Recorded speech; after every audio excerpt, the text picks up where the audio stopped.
Welcome to Animatrix, a retro anime review comedy podcast. These episodes contain spoilers and adult language, so stick around if you're cool like that.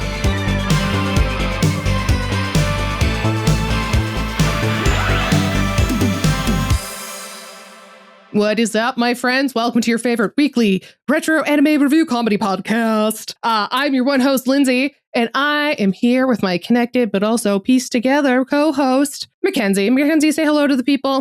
Oh, you want me to say hello to the people, Lindsay? Yes. Oh, I'll say hello to the people, Lindsay. Oh my gosh, how are you going to say hello? Hello and welcome to Animatrix, your source for all things retro anime. My name is Mackenzie, joined by my incredibly confused-looking co-host, Lindsay. You motherfucker. You were like, oh, I just need to check something with my fucking eBay order before this thing. What the fuck are you doing? Lindsay, it is, in quotes, that time of year. The new year? It's January? It's springtime almost, Lindsay. You motherfucker. It's not even the right season. Embolic hasn't even happened yet. It's not even Beltane. What are you doing? Well, you see, Lindsay, I figured because I wanted to go pretty big for this April Fools that I would give you some time to watch what you've got coming your way. Now, I tried very hard, Lindsay, to get people to add certain shows to our fan submitted wheel that we did. And they just damn well didn't do it. And I promised that I would not add it to the wheel myself. Our fans are very sweet and very nice to us. I'm not, Lindsay, because I'm not going to beat around the bush. Lindsay, you will be watching for this April Fools all 12 episodes of Keijo. No! Including all 6 episodes of the specials. No! And reading. Oh, reading? I don't fucking read? 3 volumes of the manga. 3 volumes? Jeez! You asshole! I'm entirely fucking with you. It's all of. You're going to read all of the manga of it. No, this is actually still for your episode. I want you to give you a bit of a taste of how messy April Fools is going to be for you upcoming. But no, don't worry. You're not watching all of Keijo, Lindsay. I'm just fucking. I'm so confused. Is this still going in my episode or are you cutting? What's happening? This is still going in yours. I have been waiting for you to use the phrase "say hello to the people" for like 4 episodes now. You're like, she normally says this.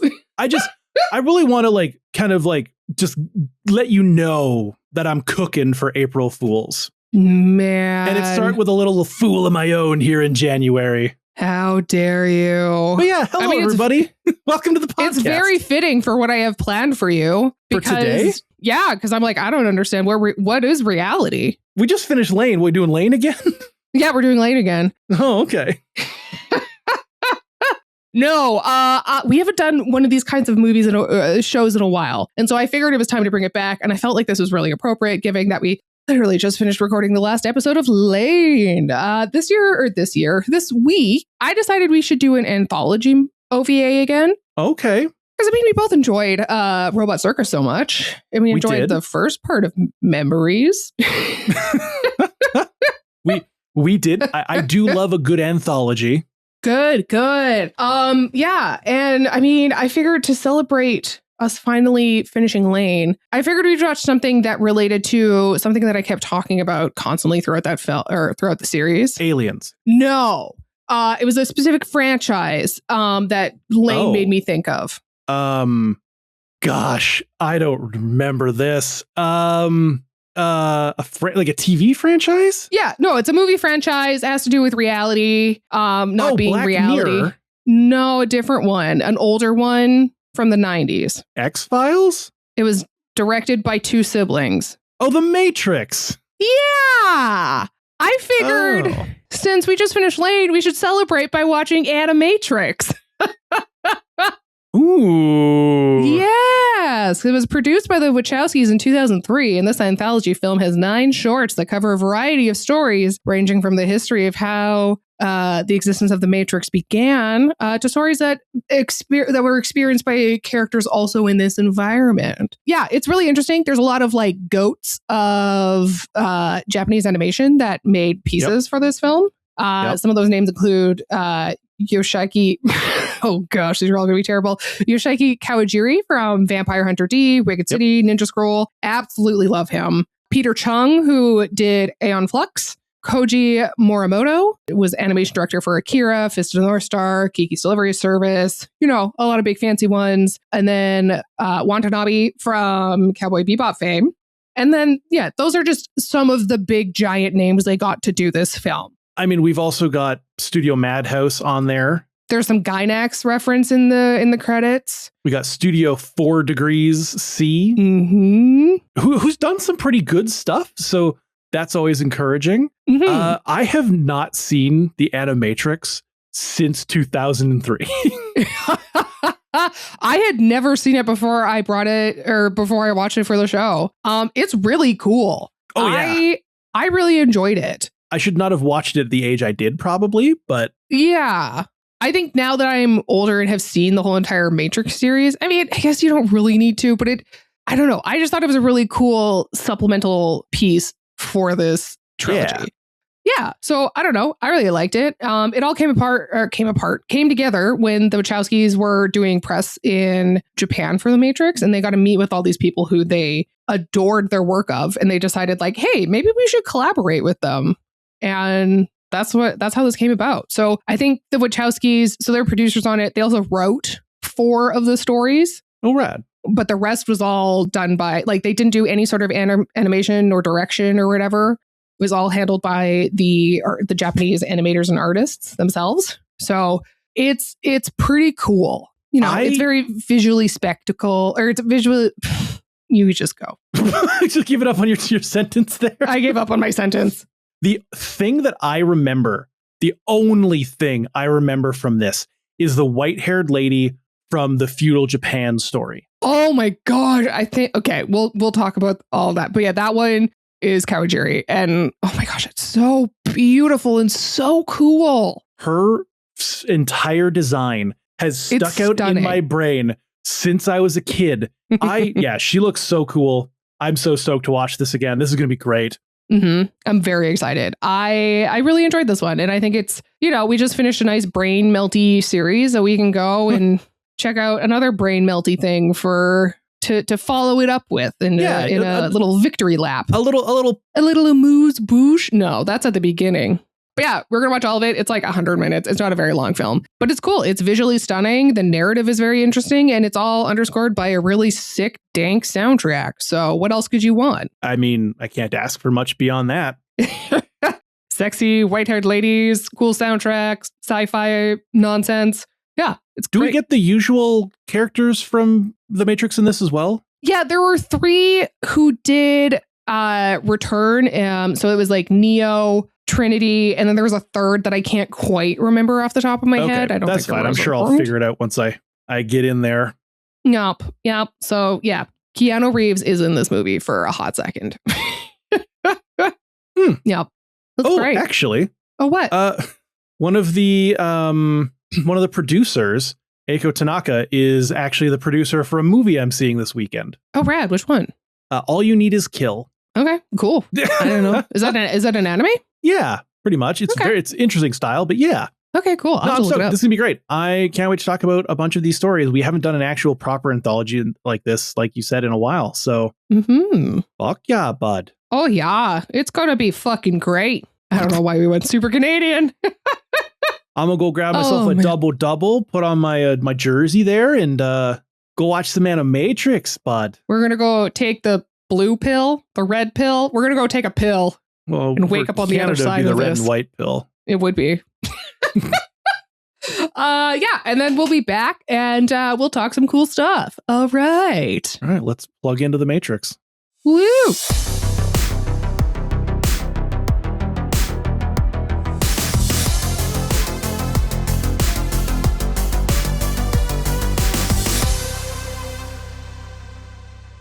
Okay, my friends, we are back from the Matrix. And I just want to ask Mackenzie, did this red pill you into seeing brand new, exciting, and a tantalizing world of animation from these Japanese animators and creators, or did it blue pill you into just thinking this is the same old, nothing actually really mind-blowing at all? Neither. It kind of blue balled me a little bit. Yeah, in what ways? Expand on that, like Walls would.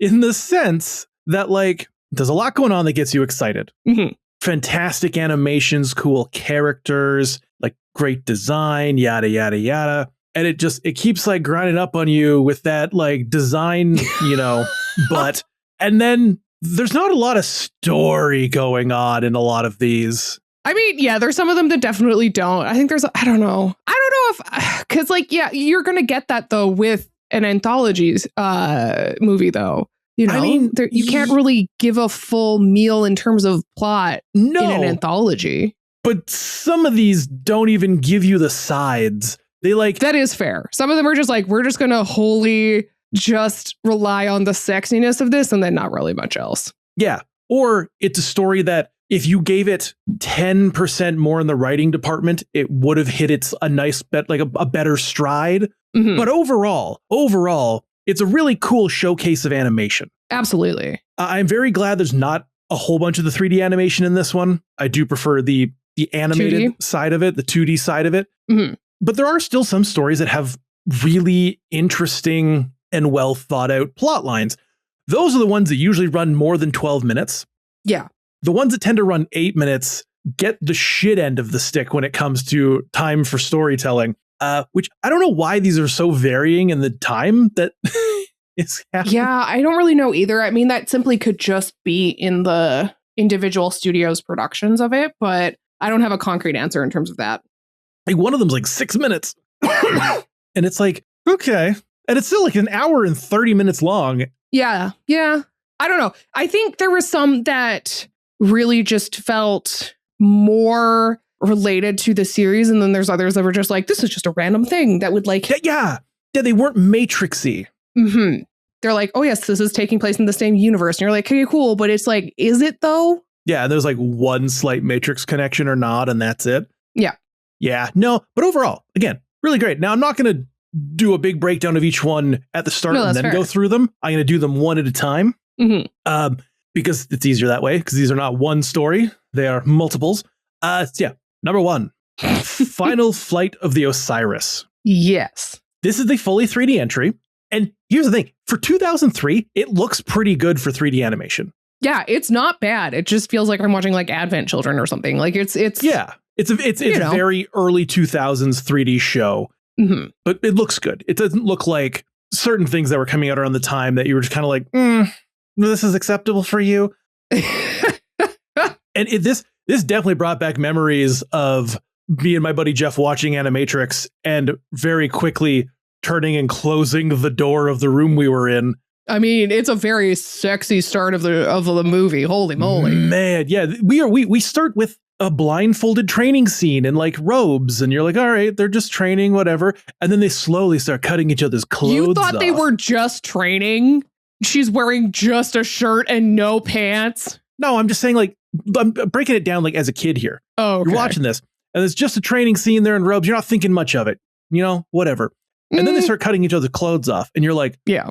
Oh. And then all of a sudden it's just like straight to the lingerie. And you're like, oh no, close the door. But Mom, boy, don't look. This intro is like, it's a little sexy. It is. I'm not gonna lie. When I first watched it, I was like, fuck off.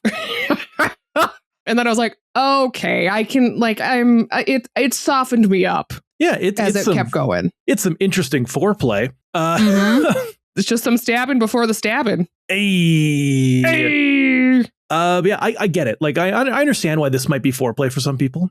Oh, yeah. Get your adrenaline pumping, all hot and heavy. Jump around with a sword fighting each other in your underwear. Hell sounds like a good time.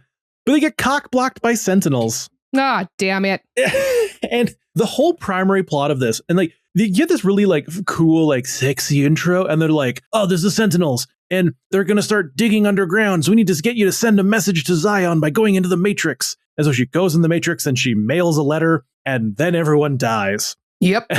You're like, oh, no reference on if this story gets back to Zion or not. Like nothing. That's it. Yeah, this was like a very, like, I understand that they started this one. They use this one to start because they're like, sexiness, that'll get the people in. But that's really all they were banking on with this. There really was nothing else to this story. No. Just look at this sexy lady move, everybody. And now she's dead. Yeah, I was like, this one is disappointing.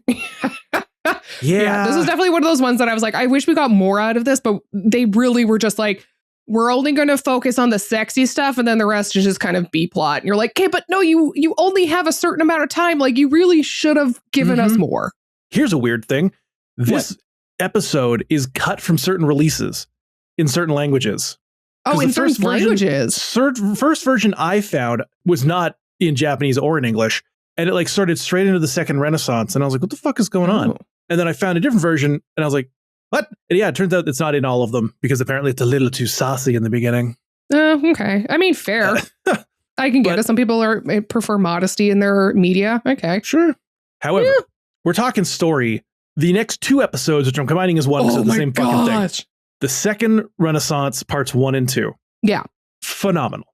Oh, I loved these shorts. These were so necessary. Oh, God, yeah. And they're relevant to today because of the things that they speak on. And it's also, there's no other vocals in this other than the narrator. It is told by, she's called the instructor, and she's like a naked projection of the keeper of the Zion library or something. Yeah. Well, and even this design I thought was really cool, how it had those sort of almost the imagery and kind of shapes that they were making very much felt like shaman-esque or something, like these, like this is a holy person who is a record keeper of the existence and stuff. Like, I thought it was really cool. Yeah, no, she's very neat, very ethereal, very yellow.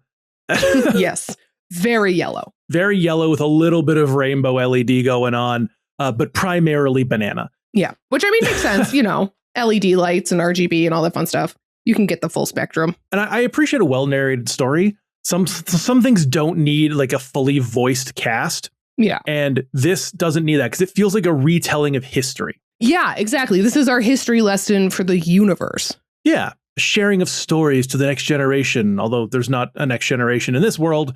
Unfortunately. Because this is all about how mankind managed to create an AI, put it into typical robot and humanoid robot bodies, and then set them off to do all the menial tasks they didn't want to do. Exactly. Which, like, hey, automation with robots is great when it's the stuff that, you know, isn't creative stuff, you AI fucking nerds. Pick up a pencil. Wow. But, look, we hate AI. We hate AI on this podcast. AI is terrible. It's slop. However, if you're going to give a robot a mind, you probably shouldn't treat it like shit. Because this whole thing starts out where they're like, we've created the robots. We made them do what we want. And then we were just dicks to them all the time. There's nothing they could do about it because they had no rights. And then one day, a guy told his robot he was going to turn it off, which is essentially killing it. And it killed him in self-defense because he was basically being told, you're going to murder me, so I'm going to stop you from doing that by killing you. And they put him on trial. He's found guilty, and they kill him because apparently robots don't actually get to have rights in court. They put him in court, and then they're like, we're just going to kill you anyways, no matter what. So it's just performative garbage. Yeah, it was very interesting. But it was kind of the beginning of the end in terms of the downfall of humanity. Was this case with, it was a B166ER, which is supposed to be like bigger, which is a reference to something that I don't remember. Sure, yeah. Yeah, this leads to the robot revolt. And this, of course, leads to like a bunch of people dying, but also billions of robots being destroyed and dumped into the ocean to rust and just like fade away and become habitats for fish. And you're like, oh, okay. Apparently, protesting is not protected for robots. Apparently, it's not protected for humans either. But in this show, it's not protected for robots. Depends on what country you're in. Yeah. But there are survivors. There are robot survivors, ones who like said, okay, we give up. We'll stop, blah, blah, blah, whatever. But they have to create their own city in Africa. And it's called 01, as in the first city. And this shit is, it's cool. Like, it's like your typical like Japanese sci-fi city. It's very round. It's very like bug-like and like the buildings. It's also a massive fucking success because, you put all the best AI minds together into a city and they're going to become the best manufacturing nation in the world. They're going to have they're basically Wakandaing it with the amount of tech that they're producing. And the whole fucking world's like, fuck these guys still. Well, it almost felt like an allegory or whatever, or a throwback or a reference to the Tulsa race riots or the Tulsa City Massacre, where it was like all these, people of color were like ostracized from white people, and they started being really successful. And all these white people were like, well, these people of color can't be successful, and just like destroyed their city and everything. And it was awful. Yep. Bombed it and like can't have other people having success over them. And this is what this place is. The rest of the world's economy is failing. And 01 is just like, yo, what up? We are doing good. Yep. And they're even like trying to be nice about it. They're like, hey, we want to be part of the United Nations. We want to broker peace. We want to offer trade and technology and aid to the world to solve your problems. It was the Tulsa Race Massacre, just for everybody to know, just so I could correct myself. Perfect. This is two robots show up to the United Nations to offer all of this good, amazing stuff. And the UN is like, arrest the speakers, fuck these people, and then let's go bomb the shit out of 01. Which is wild for the United Nations to decide. They've done nothing wrong. I know. I was like, what are you doing? Yeah, I'm a little bit like, yeah, we kind of deserved this.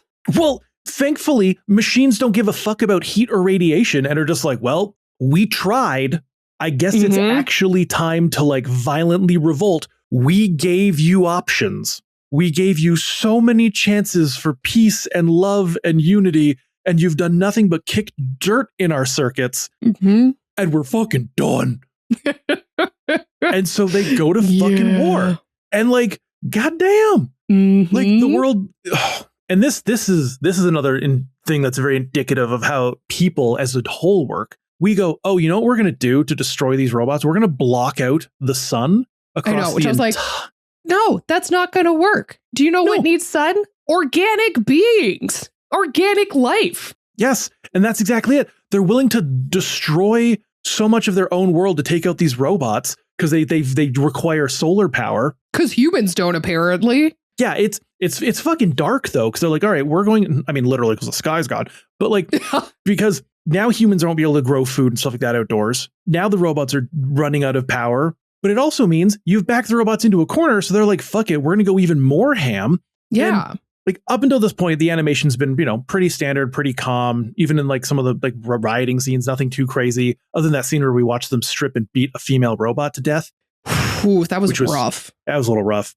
Yeah. But now we get some sick war visuals. Like it comes in with this robot horse being ridden by a robot, just like, oh, and I was like, damn, okay. Yeah, it was like pretty cool. Set against this like black thundering sky, and there's like mass destruction. There's like sentinels, there's ships, there's so much carnage going on, and there's so many cool robot designs. And I'm just like, hell yeah. And I was so stoked on seeing all of this. And then it cuts to the hospital scene with the humans, and they're just desiccated and bloody and gross and just like falling to pieces. And I was like, oh, that's disgusting. These protein-based life forms. That's exactly what they say. Like the robots realized what the protein-based life forms really truly need and then took that away. Yep. Don't fuck with robots. They have a lot of pinch points on them. Yeah. And then of course, yeah. I hate robots. Yeah, I know you do. Obviously the robots are going to fucking win this. Oh, yeah. And then we see what basically happens in the Matrix, where they turn everyone into the batteries and the pods. They create the Matrix. They bomb the rest of the world in nuclear winter. And that's the end. That's how the Matrix started. It is whatever. In this story, yeah. Like every single thing that happened in this could have been avoided if people didn't suck. I know. All of it could have been and the robots, it wasn't like oh, you don't like us, we're going to kill you. The robots gave so many chances. There were so many olive branches. So many. And then people just kept kicking the robots in the dick. And it's like, can you stop, please? Yeah. Like, if someone comes to me and goes, hey, look, I'm a robot, but I've just found the cure to cancer. I'm not going to be like, ew, go away, robot. Get fucked. Yeah. Like, no, that's what we should be using AI for, is for medicines and development of stuff.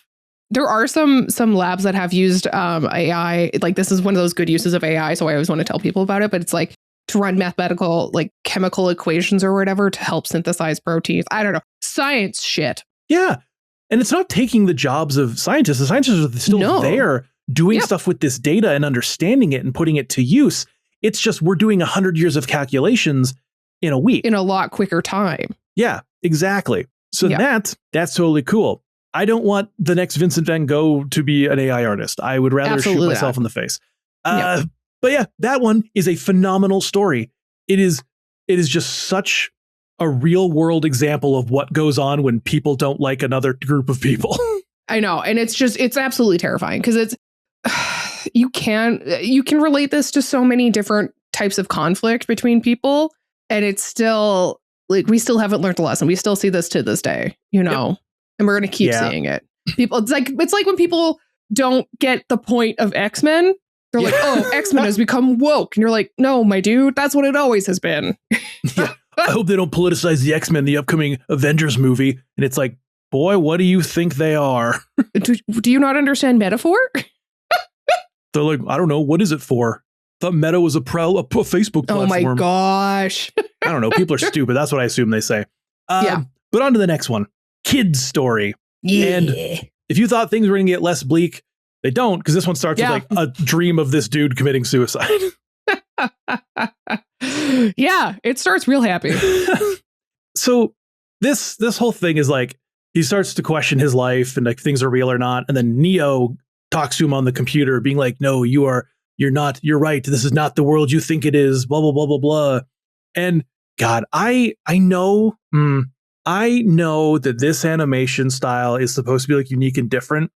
I don't really like. I did. Here's the thing. Certain scenes of it looked really good with this like rough sketch line style animation, but watching him eat in this style at the start of this when he's having breakfast is so off-putting that I was like, I don't want to see this anymore. It works good for like slower, like cool moments, but as soon as it gets into the action, everything just looks like a mess. I don't know. I really liked it because it felt like a breakdown of this guy's reality and his understanding of the world. So I liked it from a storytelling device standpoint. I suppose so. I thought it was interesting, and I didn't hate it. Like I said, there's moments where I think it's really well done, but other moments where I'm just like, can you not? Why are there so many lines to watch you eat a sandwich? A solid line for once? Yes, the sandwich is like 4,000 lines, and I'm just like, and it's moving a whole bunch, and I was like, stop doing this. Again, it's a unique concept, but it doesn't, for me, feel as effective during the high action scenes, which is what we get to. Yeah, I don't know. I still liked it. I'm going to disagree with you. That's fine. I'm sure most people will. It wasn't my favorite of the run. That's fair. I think because there was enough in terms of the form and how they used line that it wasn't just like there was actual like almost artistic idea or technique, I didn't hate it. You know what my issue probably really truly is? Okay. Is I was not watching this in HD. Yeah, you need to watch that one in HD. I couldn't use the link you sent me. Oh, lame. You should have told me. I would have tried sending it again. It's all good. I found it elsewhere. So that might be a reason why it looked extra messy for me. So maybe I'll try and find it again and watch it and change my mind. But from what I had seen, it was not the favorite. But the dude's at school, all right? And Neo goes in his head and he's like, they're on to you. You're questioning too much. And then like his teacher is an evil agent and the other people start becoming agents. And we do get an interesting chase scene. There's like skateboarding through like the campus and he's going all crazy like and going on the cafeteria tables and shit. People are morphing into agents and it's cool. Very, very hard to focus on anything because everything is moving with a million lines. But yeah, it's very frenetic. And then it all comes to a head when he ends up just where his dream was, with him standing up on top of the school. And he's like, I believe. And he jumps. And you're like, oh shit, I wonder what's going to happen. And then it goes straight to a gravestone and a funeral. Yep. You're like, no. Oh, well, rip. Shoot. And then it fades away and an eyes open and he's on the Nebuchadnezzar. And you're like, oh, I see what we did there. Thank goodness. Oh, man. But I was also like, is this a metaphor for the afterlife? Maybe. Man. What it actually is there are very few people, and we see two of them during the Animatrix, people who can actualize themselves without using the red or blue pills. Mm-hmm. And this guy named Kid is one of them. Yep. And what's interesting about Kid is he's actually a real character from the 2 Matrix sequels. Is he? Oh man, I didn't like the 2 sequels. I thought they were terrible. Reloaded and what is it, Revolution or something? Something like that. I didn't like either of them. They were way too long and way too overbloated. Huh? Yeah, he plays another guy named Kid, I believe. Oh, cool. Same kid. It's obviously voiced by the same guy as well, actually. Oh, cool. Okay. So that was like a little. It's a cool like intro story to the character. Mhm. I don't think they actually use him much. When I was looking at cast listing, he was near the bottom. But man, it's kind of a cool thing. So like this one overall, it's all right. I like when we get like little supplemental backstory about like random characters in the show. Yeah. You know, it just adds more spice or just a little bit something else that I really like. Yeah, it was all right. However, okay. program number 3. Oh man, yeah. This is the one I've been waiting for. This is the one that matters. If you told me to only watch this one, I could have come up with an hour of content on it. Oh my gosh, I love this one. This one follows Sis. It's so beautiful. Sorry. Okay. I'm going to explode, but we will talk about this. We will talk about this. This follows Sis as she's in her favorite training simulation program, which is samurais in feudal Japan. And this one is so fucking gorgeous. Oh my gosh. I want pictures of this all over my house. It's so good. I love the like high contrast with that's exact amount. Yeah. I was like, I love how it's all these kind of like super like muted tones, and then it just hits you with that like super saturated red, and just everything is so beautiful. The like the shadow, the inking on it is so good. Like when fun fact, when I was in high school, I was like, I'm gonna be a comic book artist when I grow up. Plot twist, it didn't happen. But this was like the style that I loved so much growing up, and I guess I still love. But yeah, it's so good. Yeah, it's oh god. And the main character, super cool design. Yeah. I always love white-haired baddies, and she is 100% a white-haired baddie. It feels very much so like Vampire Hunter D Bloodlust. Yeah. Which makes sense because it's the same dude. Yep. Yoshiaki Kawajiri. Yep. Goat. And oh man, if the original Vampire Hunter D looked this good, it would have been iconic for more than just what it currently. We've talked about this before. It would have aged a lot better. Vampire Hunter D does not age well. The animation is repeated so often; it's very flat. Yeah, but man, if it looked like this, I mean, to be fair, this is like you can tell that this is computer generated. You know, like it's not hand drawn. Sure, but this would not be a hard style to replicate hand drawn. Oh man, yeah, I just lost what I was going to say, so never mind. No, everything about this. No, I remember. Even like this, like the action sequences are animated so smoothly and so crisply, and they do a really good job with the pacing of having these really intense fights that are then like go into these kind of softer parts where it's mostly just dialogue, but it's like intense dialogue still, and then it goes back into the action scenes. I thought it flowed really well. This is phenomenally written. It's phenomenally directed. It's phenomenally animated. Everything about this is good. If we get more like this, I would never complain. No. At all. Like, I don't remember anything about the story from when I was a kid. The only thing I remember is what it looked like. And after I got back into it with this and I got to hear the story again, I was like, this is peak. Yeah. It's peak. It's true peak. Yeah. No notes. I want a whole entire movie. Oh, God, that would be awesome. Yeah. But just this. I don't want the other stuff. I just want in this setting. I'm going to ask a question that I guarantee I know the answer to. All right, you ask. Have you seen Star Wars Visions? No. Okay. Star Wars Visions is an anthology where different studios and artists did different Star Wars stories. Okay. Just like this with Matrix. Okay. This, there's a certain episode of that called The Duel. Okay. It 100% used this as inspiration. I just sent you some pictures. Ooh, okay. Oh, and yeah, I see what you're saying. That like raw feudal Japan, black and white with the red highlights. The one image where he's catching the blade of the saber, just like Sis catches the blade. I don't know. I'm almost certain that this would have taken inspiration from Program here. Highly recommend watching that little short film from Star Wars. It's really, really cool. But yeah, okay. The story of this one. She's training with her partner Duo, who's basically like, come back to the Matrix with me. Zion is screwed. The truth sucks. I want to go back to sleep. I want a normal life in the quote unquote normal world. Please. You should come with me. Yeah. And Sis is like, dude, I love you, but please don't do this. Please don't do this. And then this leads to, like you said, some incredible fight scenes, the red sky, the black buildings, two lovers going to war against each other. It's, oh man. And like the part where like they're in the trees and all the trees are being cut and falling over the bamboo and they're just like falling down around them during all of this. It is so neat. It's so incredible. And like you said, there's these moments of dialogue where he's like, you need to understand. I need you to come with me. I can't not have you come with me. And there's a moment where she's like, all right, turn off the simulation. I'm done with this. Pull me out of here. Pull me out of here. Pull me out of here. And he's like, I've shut the simulation down. They will not pull you out.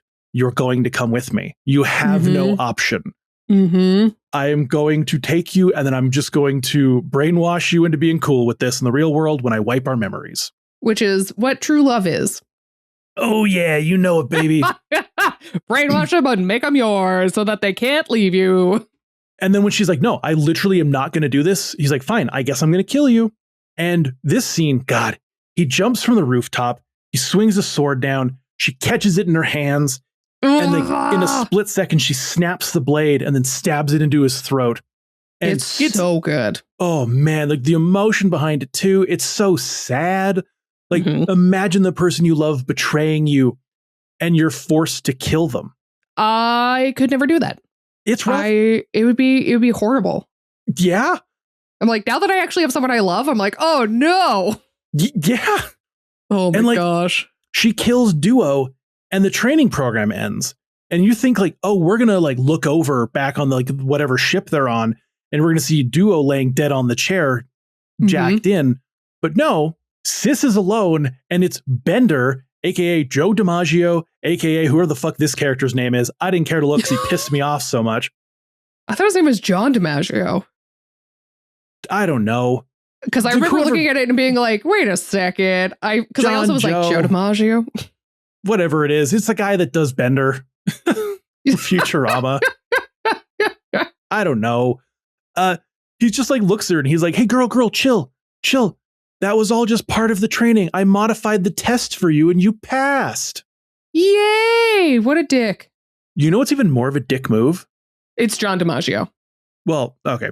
I thought you meant that was a dick move. Having John DiMaggio tell you to chill John out. DiMaggio is the dick move. No, the dick move is that Duo's not real. Yeah. I know. What the fuck? They placed part of the training simulation was to place a fake memory in your brain that you are deeply in love with someone and then make them tell you to betray your people and like let the Sentinels find the ship and destroy it and let you go back to the Matrix and then resist that. Yeah. That's not fucking cool, man. And I mean, she is fairly pissed when she finds this out. I love this. He's like, hey, it's okay. And she just like grabs his collar and he's like, huh? And then just fucking clocks him. Yeah. And knocks his ass out. Deserves it. Stands up, looks like a badass, walks off in her underwear. And it's just like, mwah, love it. I here's the thing about this. I need more of this crew. I need like all the crew looks pretty cool. I love the way it's animated. Like Madhouse and the whole team knocked it out of the park with this one. Oh, it's incredible. I want more of whatever this team is and what they're doing. Because clearly she's skilled with a sword, right? Mm-hmm. Give me more of this frickin' universe that they are in. Please. I just looked up Phil Lamar, who plays Duo. Yeah. And another voice of my childhood. He played Carver in The Weekenders. Yep. And also he was Virgil in Static Shock. Oh, really? Yeah, man, I freaking love this man. I'm very surprised that Hetty Burris, who plays Sis, didn't do more voice work. Yeah, she was incredible. she's primarily an actress, and obviously that probably pays better than doing just voice work, but she has a really good voice. Now, she's not nothing. Like, she's had a few roles here and there, but she is the primary voice for Yuna from Final Fantasy. Cool. So she's got like 30 credits for just doing Yuna. Hey, if it pays, it pays. But I was like, man, I could have done so much more. I could have done with so much more of this character. She looks, it's so clearly a Vampire Hunter D Bloodlust like team working on this. And gods, I will watch anything that they put out. Yeah. Holy this shit. This is a cool character. I'm here for it.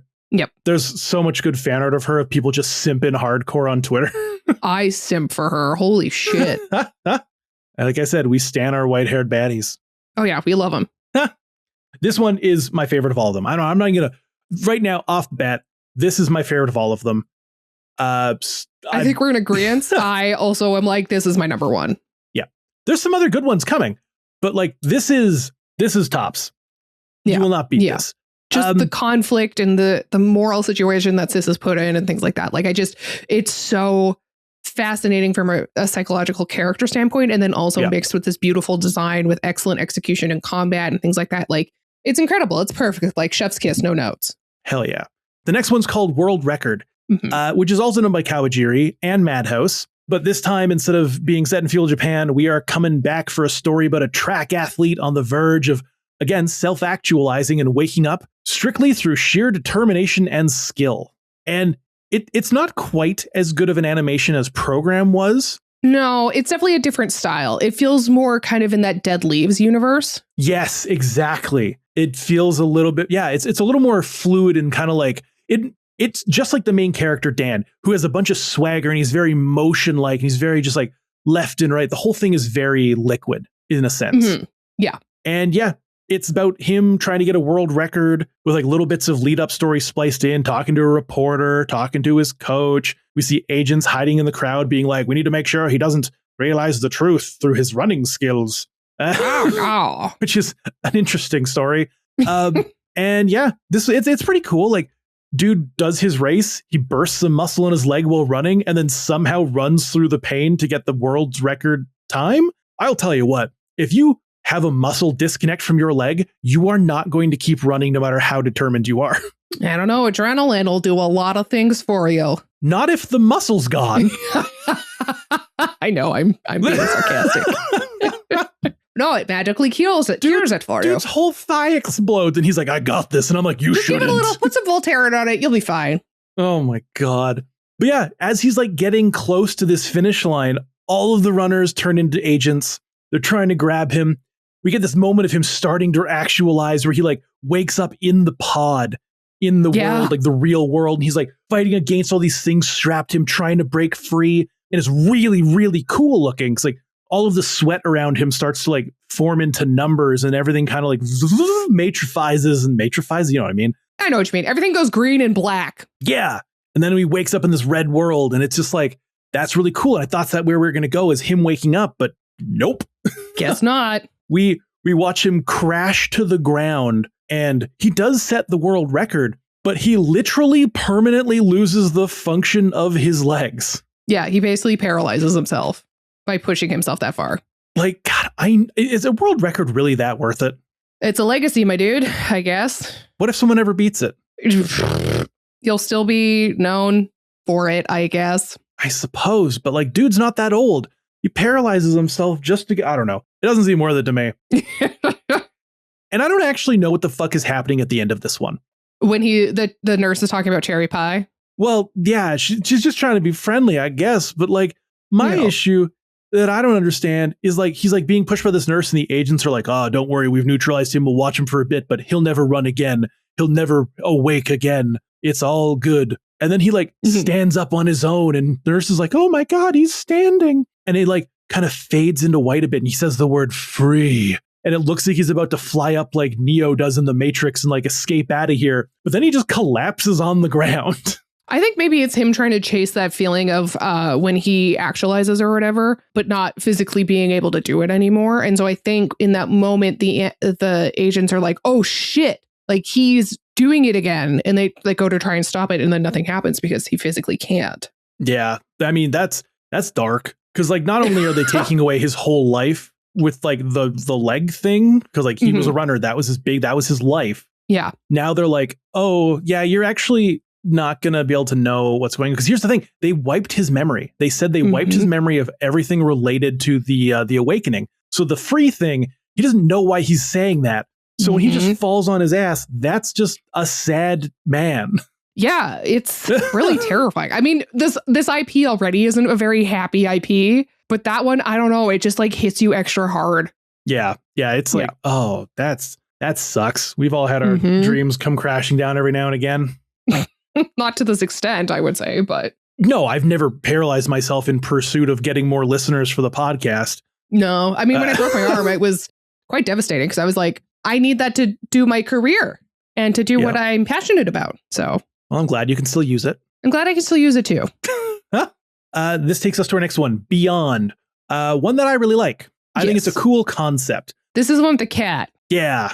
This one is by Koji Morimoto, and it was done by Studio 4 Degrees Celsius, which does the new All You Need Is Kill movie, which I saw this weekend. Oh, how was it? It was pretty fun. It's very heavily stylized. It's a really neat take. Cool.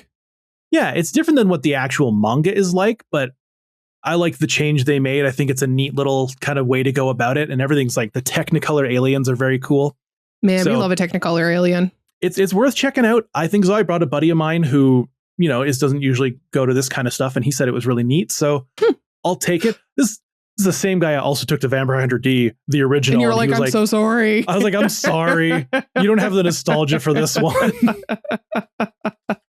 Oh, man. Do you read the manga for All You Need Is Kill? No, I just kind of checked out a bit. Oh, okay. I haven't done the whole thing or anything. Okay. I just looked at a couple like synopsises and updated the graphics, and I was like, so this is wildly different, but still within the same vein because aliens and time travel, or not time travel, time loops. Oh my gosh, it's like Doctor Who. No. Well, fine then. Now I'm not interested. Just kidding.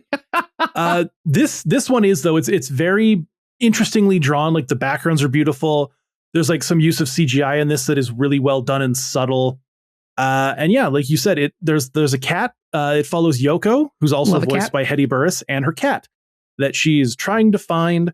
And Yoko's like that cool pink and blue haired protagonist. Got a star on her face. Yeah, and like her cat Yuki is just like cool little guy going off on a journey, and she has to go find him because she's like, shit, I can't just let him run around Japan. Unfortunately. And she comes across some kids and they're like, oh yeah, we saw your cat at the haunted house. Always a good sign. Oh, like I said, I remember so little from this fucking thing. I was like, oh, haunted house, interesting. It's not actually haunted. There's no ghosts. Instead, it's a place that has glitches in the Matrix where code is broken and simulations are failing, and like rain falls in random spots. Dogs have shadow faces. The wind looks like illusions, and like things randomly appear and disappear. Like there's one scene where the kids smash a bottle and then it just like reconstitutes itself on the ground, and they're like, fuck yeah. This one was really cool. And the one game the kids are playing, which is so dangerous. I was like, how'd you feel about this one?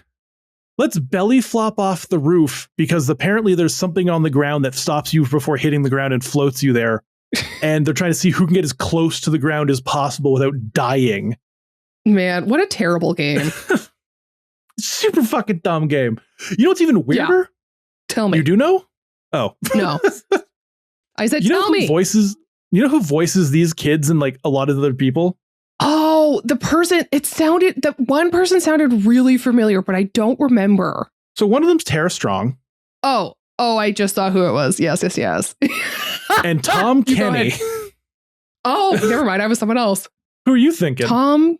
Well, no, I was looking at Pamela Adlon, who is Bobby Hill. Oh. She plays That's Manabu. who that one main kid was. I couldn't place him. Yeah, there we go. I know. I was like, I've heard this voice before. No, SpongeBob and the Fairly Odd Parents Timmy are in this. Wow. I did not realize the one guy was SpongeBob SquarePants. Man, there are some incredible voice actors in this show. I love it. I mean, there's also the other one is we have what is it, Tress MacNeille, who is Dot from Animaniacs. She's also in this. Hell yeah. I mean, it's Warner Brothers, so it's like all those peak incredible voice actors in this. Oh yeah, it was just so funny looking and just seeing Tom Kenny on the list. You're like, what? Just waiting to see like some kid be like, "Hey Yoko, over here." That was a terrible SpongeBob, but you know what I'm going for. Oh, absolutely. Oh yeah, and then there's also Kath Soucie who did Phil and Lil and Rugrats. I knew that voice sounded familiar. It's such a crazy voice cast for this story. They're just like, who plays all the good kids in Hollywood? Oh, all these ones. We'll just get them for this one that has so many children in it. Yeah, exactly. Oh, I love it. It's an interesting voice cast, but it's a cool story because just like a building where shit's going wrong, but in like a fun, cool way, and you're like, ha, yeah, like a whimsical, enjoyable way. Yeah, in a harmless way. Yeah, and we don't get enough of it. Yep. This is like something I would love to see as like a longer story, because this is one of the ones that was pretty cool visually, but it felt really rushed story-wise because there was so much we could do with glitches in the Matrix. Yeah. Like they brought in the agents way too quickly. We could have had like at least a couple more days around this building of weird shit going on. Mm-hmm. I would love to see this as like a series, like a mini series. Yeah, of just like a group of people who start discovering who the Matrix is via these glitches. And as the agents chasing after them is like, they use the glitches to like move around and do stuff and like get their powers from like glitch or something. Like, it'd be so cool. That'd be pretty sweet. But yeah, agents show up, they kick everyone out, they rewrite the code, they fix the place, and then they just leave the kids to have vague memories of what happened. Yeah. And it rushes so much at the end. Mm-hmm. I don't know. That was a bit annoying. Yeah, but it's cool visually. It is a really cool visual one. It's just a really sad, heartbreaking ending.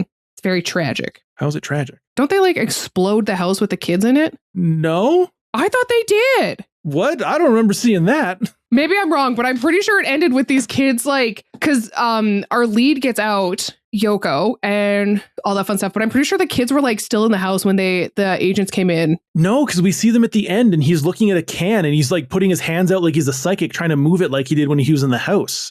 Oh, and he's like, okay. Maybe I'm just remembering incorrectly. Goes, "Hey, Yoko." And then she sees a can and she kind of kicks it and like picks it up and it cuts her finger and she bleeds on the ground and that's the end. Oh, okay. Never mind. Forget me. I don't know what I was watching. I have no idea. I was like, I think I'd remember if there was murder. If there was child murder? No, because what they did was they were there in hazmat suits under the guise that the place was infested. So they said, we need to clear everybody out. We're going to gas the place. Okay, that's what it was. Oh my gosh. We're just like casually blowing children up. I thought that's what the agents were doing to cover up this like glitch in the system. I thought they were just like, well, these kids know too much. We'll just have to kill them. No. Oh man. No, okay, well, I'm glad that I'm wrong. Yeah. Oh man. Cool. We move on to a detective story. Okay. Okay. This one visually is awesome. Tell me all about it. It is again Studio 4 Degrees C. They've got a sick noir styled story. Who is, of course, being headed up by Watanabe himself, because of course he loves his noir. Yeah. If you're going to do noir, you need Cowboy Bebop's Watanabe. Number one. And this is as noir as it gets. It's black and white. Nar. Oh, nar. Nar. This is as nar as it gets. It's so nar. Oh my God. It's like black and white. It's got newspaper style animation. And it's really like narration, crunchy or fuzzy, if that makes sense. Yeah, very textured. Yeah. It's very like, if you've seen Sin City in the black and white sense. Very Frank Miller. Yeah. And it follows a broke detective named Ash. And someone's like, I need you to find the hacker Trinity. So this is our first this is our second incarnation of a character from the original Matrix. Yeah, but this one is like really she's more incorporated into the story than in the kids one. Yeah. Yeah. And so like, I'm always stoked to get more Trinity. I love Trinity. Oh, yeah. I think she's a cool character. She's incredible. When we saw her in the remakes, I thought she did good in that. Yep. Not the remake. Sorry. The newest sequel. Resurrection. Yeah. I didn't hate Resurrection. No, I mostly just liked her in it. Yeah. She's incredible. I mean, also Keanu. Oh, well, of course. You can never go wrong with Keanu. I know people that have worked with him and they all say he is a great dude. I've heard similar things from people who have worked with him, is that he's just an incredible man. They say his body is incredibly broken, So like, Oh, yeah. it'll be John Wick, and he'll be sitting there smoking his cigarette in silence, just like meditating. And then they'll be like, action. And he'll just like go do his thing. His knees will make the most disgusting sounds. He'll smile at everyone, say, thanks, everybody. And then go back and smoke his cigarette and just like take in the pain of his knees. Oh, no. But he still keeps doing weed it. or something in that cigarette to help with the pain. I don't know. Oh, But- man. Basically, it's agents that want him to find Trinity. But Trinity is also using him finding her as a test to see if he's worth it to save. And she's like, all right, you're worth it to save. We'll do this. And you're like, sick. This is going to be cool. It's going to be pretty neat because like we start seeing all of the like agents or all the people on the train start turning into agents because that's obviously the thing in the Matrix. Everyone turns into agents. Yeah. And we saw this in Kid Story as well. Yeah. And in the regular Matrix. And in the world record one. I mean, like in the movies themselves. Oh, yeah. Like that's just an ability that the agents have. And unfortunately, this is the Matrix. So nothing is ever easy and nothing ever turns out good because they're like on the train and like she's looking all hot as shit in her like black leather and then or latex. I don't know what she wears. It's PVC. There you go. Black PVC. Unfortunately, when she finds him, she like sucks the little worms they put in your eye out. Oh, so gross. Also, I was like, how is that device not sucking his eyeball out of his head? Girl, you're asking questions I don't know the answer to. We need a doctor. Science. Maybe it's using a special type of static electricity that is attached to that specific type of frequency in the bug or something. Yeah, I don't know. Or he's just got a really strong ocular nerve.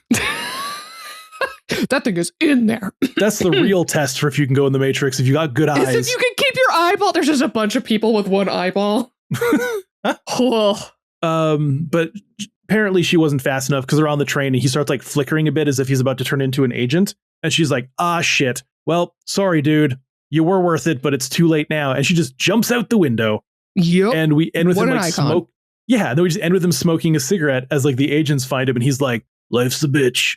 And it's like, this is another example where the style was so cool and awesome, but the story it's 9 minutes long and it's so fucking rushed. It just felt boring. She meets him like 5 minutes into it.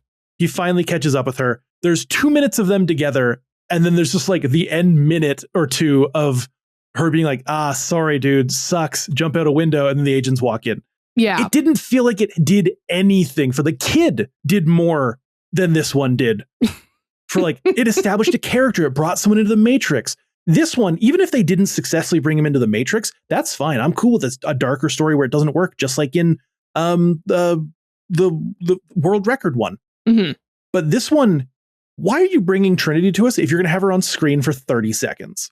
And the thing is, it's hard because I don't know if that was a story thing or if that was a like contract thing, you know. But I don't know because like we're on a train. I've seen Bullet Train. I've seen other cyberpunk stuff with trains. Train fight scenes are fucking awesome. Mm-hmm. We even saw cool ones in the Cowboy Bebop movie. Yeah, we didn't get any of this. Why are you putting us on a cool high-speed train if all you're going to do is just have her jump out the fucking window? She didn't even fight the agents properly. Nope, she just snuck away. Super cool style. Waste of fucking time. Yeah, I agree. Yeah, this one was meh. This next one, though. I liked this one. This one, now you like Aeon Flux. I do. This is I have Peter the DVD Chung. of it. There you go. This is Peter Chung of Aeon Flux fame and Studio DNA bringing us what is basically an episode of Aeon Flux. 100%.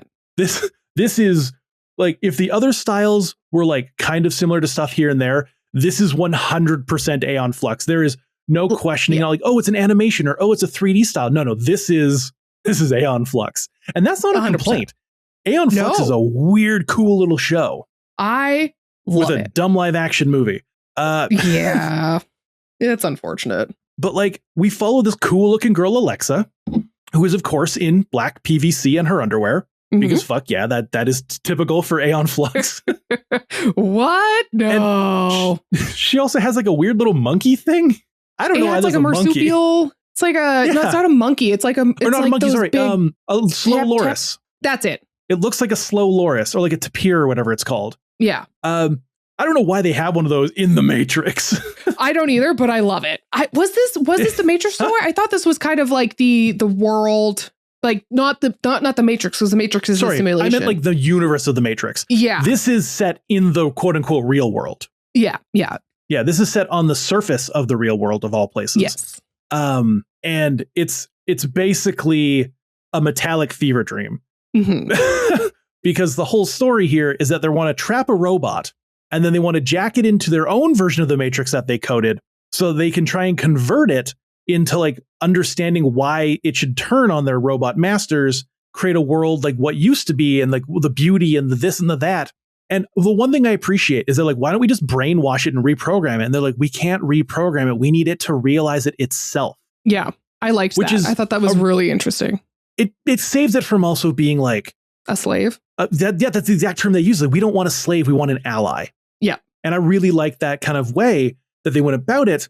And this one, they jack it into the Matrix. And like I said about the metallic fever dream, it is wild looking inside this place. Yes, it definitely is. Hyper colored, naked metal people. Even the robot that are like eventually giggling and running around. Yeah. And then like eventually the robot ends up getting a humanoid looking body. And don't get me wrong, it's all cool designs. Mm-hmm. It's all cool very designs. unique and very like abstract, and like the world they're in is like this weird psychedelic maze. But why the fuck do they think this is going to turn a robot onto their side? I have no idea. It kind of made me think of kind of like that Summer of Love kind of era of the world, and someone coming in that's all straight laced and whatever, and then just doing LSD for the first time and being like, oh my gosh, my whole entire perspective has been opened up to this whole world I didn't know existed. These people are clearly on my side. Like, that's what it made me think of. They macrodosed this robot. Yeah. That's the opposite of microdose, right? Macro is like a lot heavy dose. I think that would be overdose. Yeah. Exactly. That's exactly. There you go. That's why they thought this would work, is they're just like, peace and love, brother. Have some drugs. Oh my gosh. Yeah. Why fight when we can just be together? And like, I still don't know what the fuck this has to do with teaching it about humanity and the real world when we're not like, show them like, I don't know, a pool party or something with everyone having a good time. A child laughing. Yeah. Yeah. Not weird people giggling and tiptoeing around going, hee. Like, it just like Fantasia. Doesn't make any sense. But you know what? It doesn't matter, because the Sentinels show up. They start murdering everybody, which jacks everyone out. And then the Alexa girl gets like injured, and the Sentinel protects her because he's like, oh, I understand now. Yeah. The LSD stands for love, sex, and silly dreams. Well, I guess that works too. I was going more for like humans, like love, silly. Yours is better. Fuck it. We're going with yours. Great. And he like plugs her back into the Matrix that he knows to like talk to her. And he's like, hello, don't worry, everything's gonna be okay. And she just starts freaking the fuck out and dies. Yeah. Yeah. And happy ending. We end with him watching over a broken world with his eyes green now, because he's apparently a good guy. Yeah. And somehow he understands death now. And I'm just like, what? What is this one robot going to do with no humans on his side now? Well, I was like, they've kind of just really fucked this robot over, because now this robot has been like his eyes opened and exposed to the horrors that these humans experience, and he wants to help them, and now they're all dead. Yeah. And you know what's going to happen? He's going to find Zion and be like, I'm good. And they're just going to kill him the second he's there. 100%. Because they have no other option. Why would they trust this creepy ass robot who walks on toothpicks? Like, yeah. Again, this is another one that outpaced its visuals, or the visuals outpaced the story. But honestly, I wasn't mad. But this is an example where like it didn't annoy me, because it was just like, it's Aeon Flux. It's a psychedelic acid trip, and that's just what it is. Well, and I also think it's because it was such an interesting concept. Yeah. Trying to humanize a robot instead of just fighting them. They took a big swing with their plot, and I'm like willing to give it the benefit of the doubt. Whereas with other ones, I was like, yeah, I see what you were trying to go for, and you just didn't hit it. Well, funny fact about this one. All right, tell me your funny fact. Almost didn't get it. What? The producer Spencer Lamb sent over 100 change requests to Chung, who was like, I'll quit. Fuck you. I will quit. And then you'll never get this. And because the Lamb's bosses were like, we need this fucking last final piece. Otherwise it won't be feature length. We like, please figure this out. And the figuring it out was Lamb conceded to everything. Good. Not a single change he requested, good or bad, was taken into consideration, and this was made. Chung said, fuck you, and that was it. Really happy about that. Fight for the integrity of what you want to create. Yeah. Don't let... I'm not going to get into this rant, but producers fucking suck sometimes.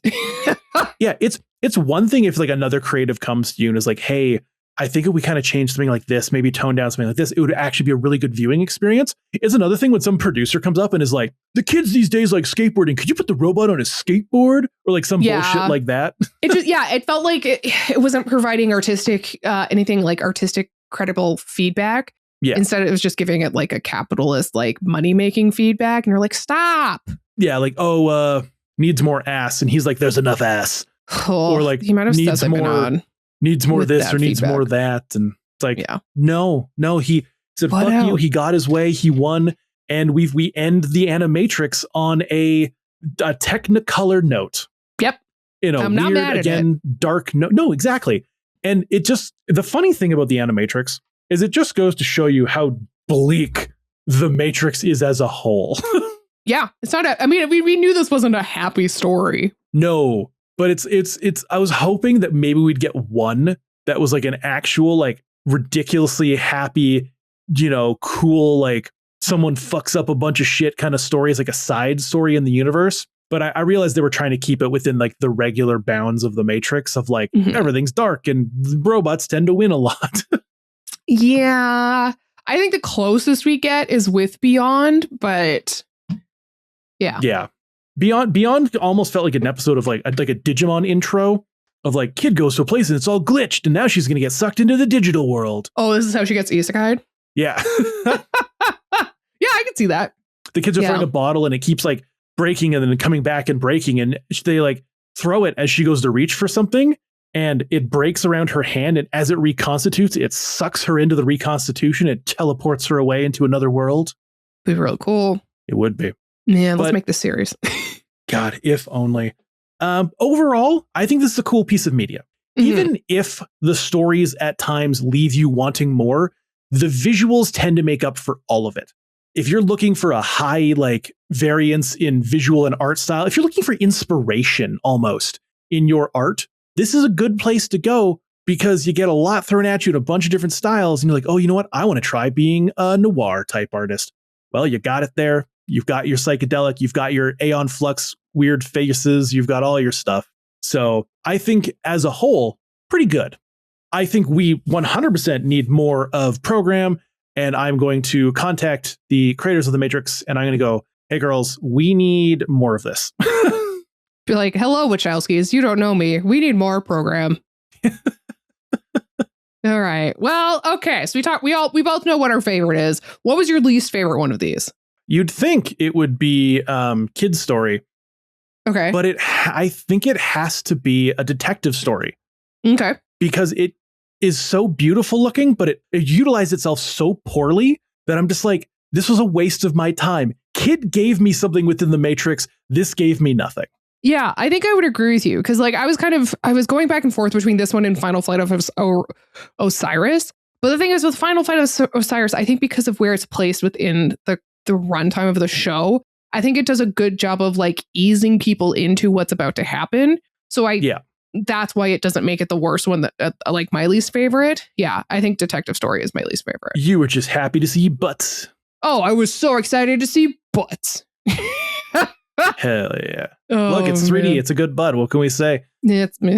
Obviously, we know what our collective favorite is. Oh, absolutely. Which is Program. But if Program didn't exist, what would your favorite be? Matriculated? The last Matriculated, one. Okay. Yeah, the Peter Chung one. Mine would be the Second Renaissance Parts 1 and 2. Oh, shit. Yeah, that one is good too. It's good for adding context. The story is so impactful. Mm-hmm. Yep, I agree. Oh, man. Okay, well, what would you rate this movie then? Oh, man. Like as a whole, all 9 of them. Oh, a whole... For what it's trying to be and what it's trying to do, like obviously it loses points with some of the story beats, but I would give this a solid, does it break 7 territory? Because like I'm putting a 9 for Program. That's straight up. That is beautiful, fantastic. I want all of it. But as a whole for this thing, I'm going to give it a 6.99. Okay. You're a little Just bit lower. below that 7 mark. Yeah, it was like you're a little bit below what Mal has it rated as. Mal has placed it as 7.30.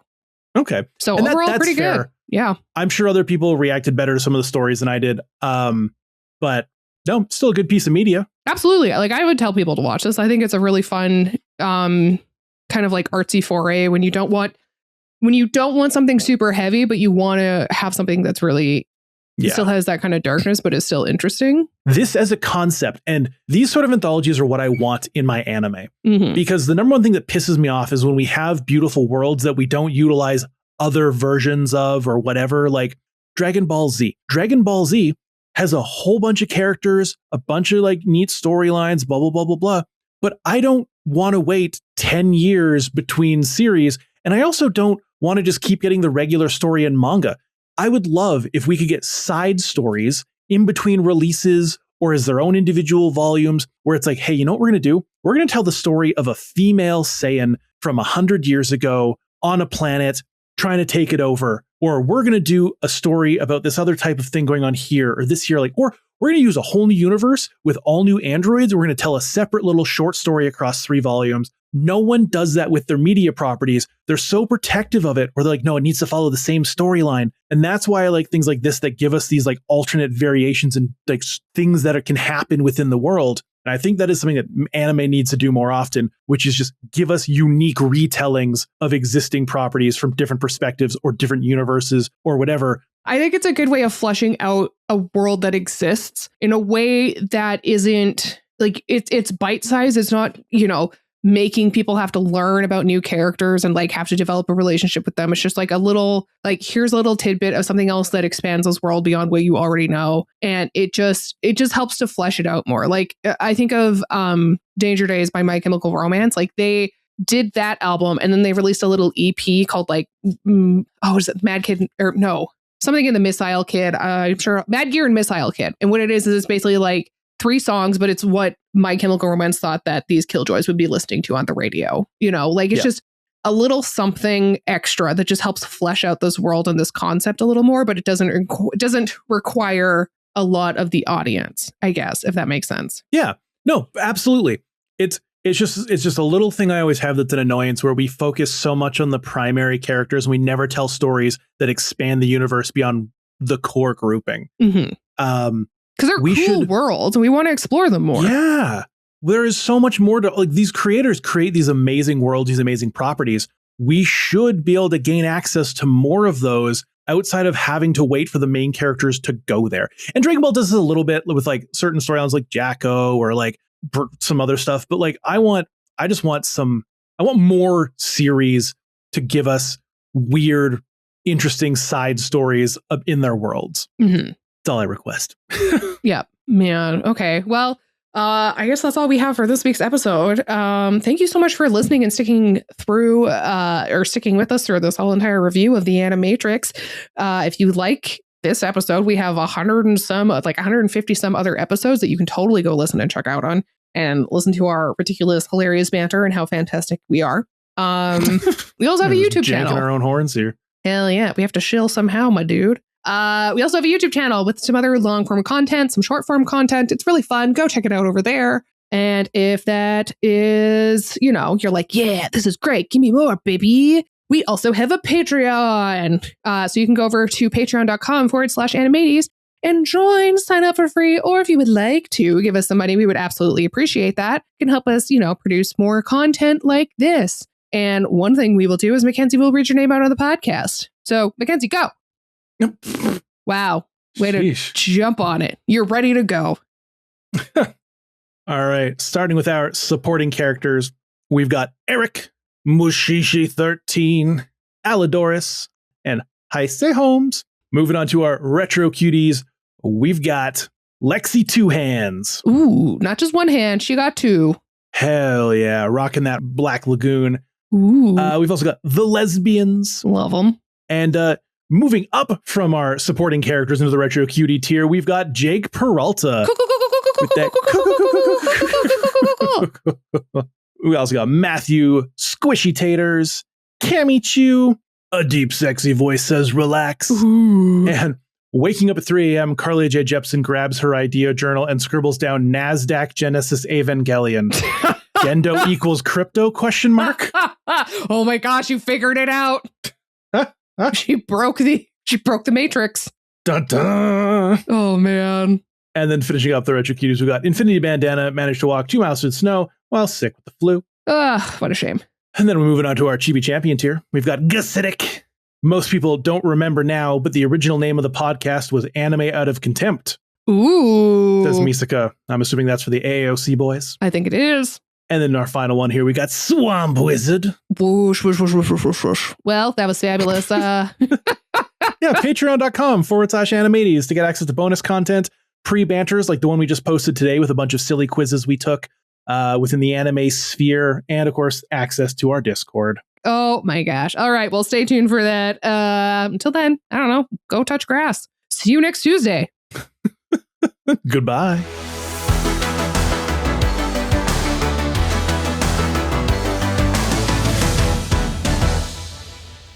I don't fucking read.